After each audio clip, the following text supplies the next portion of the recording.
Are you experiencing pain or tension in your shoulder, mid-back, or neck after breast cancer treatment? It's really common, and I experience that too. Rolling with a ball can help, and this video covers the steps to follow. Hi, I'm Erica. I'm a breast cancer thriver and a chiropractor. What type of ball works best? I prefer a lacrosse ball as it's pretty dense and it gets into those muscles nicely. It also rolls really well on the wall. You could also use a tennis ball, as you may already have this at home. Sometimes a tennis ball can slide on the wall rather than roll, so you may need to put more pressure into the wall to minimize this. When can you start? I started a few weeks after my double mastectomy and reconstruction surgery. I would wait at least 6 weeks after surgery to do your upper chest area and side torso. Check with your healthcare team on when it's right for you to begin. There are a lot of things that can affect tension in the muscles, from surgery to side effects and moving our bodies less. So you can benefit from ball rolling at various stages throughout your treatment.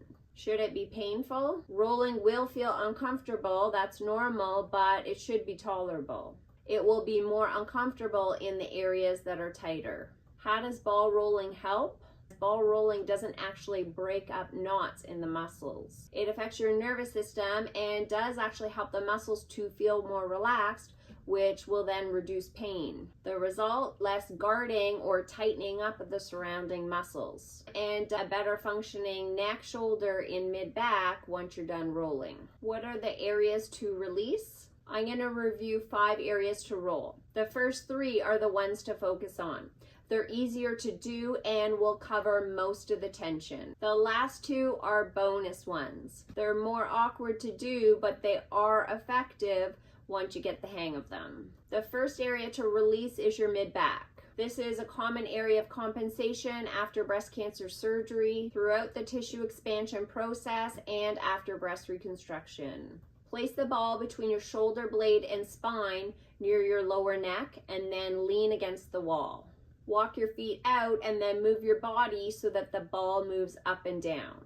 You can roll from your lower neck all the way to the top of your low back area. It's best to do this in small sections rather than trying to cover the whole area in one swoop. Roll an inch or 2 at a time and then move down to the next section. Once you're done one side, you can repeat this on the other side, even if you only had surgery on the one side. There can be a lot of compensation that happens on the other side, and this is important to address too. The second variation is done lying on your back with your head rested on the floor. Start with the ball in the same area as the first variation, between your shoulder blade and spine and near your lower neck. Next, use your arm on the same side as the ball is placed and raise it up. You'll feel the ball pushing into your back while you're doing this. This is normal. Go as far as it's comfortable and then lower back down. It's common to bend the arm and have it go out to the side as you're raising it up. Try to keep your arm straight and as close as possible, even if that means you can't raise your arm as high. Repeat this arm movement 3 to 5 times at each segment, and then you can move down about an inch or 2 and repeat the same sequence. Continue to do this until you reach the top of your low back. You don't need to do both of these variations. You can see what works best for you. The back of the shoulder is where 3 out of the 4 rotator cuff muscles sit, and they help to stabilize the shoulder. This is where we're going to focus. These muscles can become quite tight after surgery and with changes in posture, and tend to be aggravated when we're not getting as much movement as we normally would. Place the ball on the back of your shoulder blade. It can be anywhere. And then lean against the wall. Move your body so the ball rolls side to side on the back of your shoulder blade. Like the previous example, roll small sections at a time and then move down to the next section, whether it's higher or lower or to the side from where you started. You want to try to cover the whole back of your shoulder blade, as that's where those muscles sit. Some of the muscles insert on the back of the arm, so you'll want to ensure that you're rolling out to the side as well. The third area to roll is your chest or pectoral muscles, sometimes called pecs. This area can be tight from surgery, breast reconstruction, or post-radiation. The first variation is more introductory. If you don't feel much with this, you can move on to the next option. Put a ball in your hand and then place it on your chest. Roll the ball side to side over your upper chest area. Roll out small sections at a time and then move to the next area. A second option is rolling against a wall, and this is how I prefer to do it. Place your ball pinned between your chest and the wall. Then you can roll side to side, covering the whole upper chest area.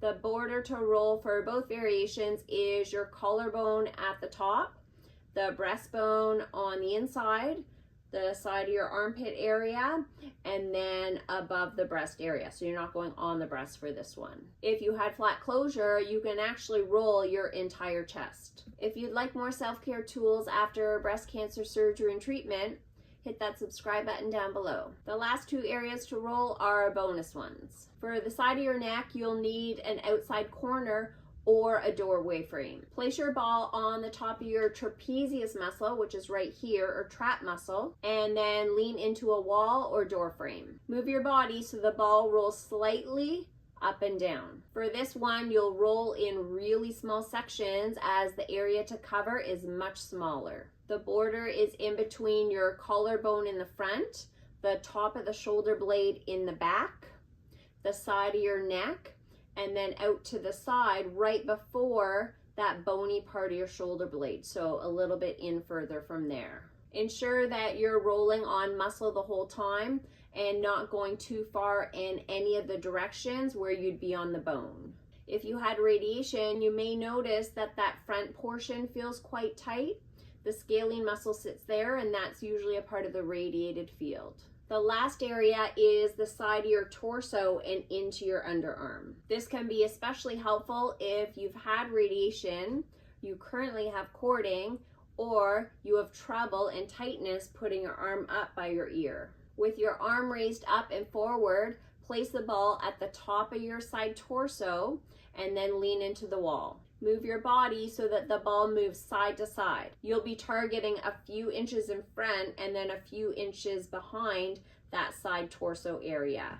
Move the ball slightly down and then repeat the same side to side movement. You can roll from below your armpit area to the midpoint of your side torso.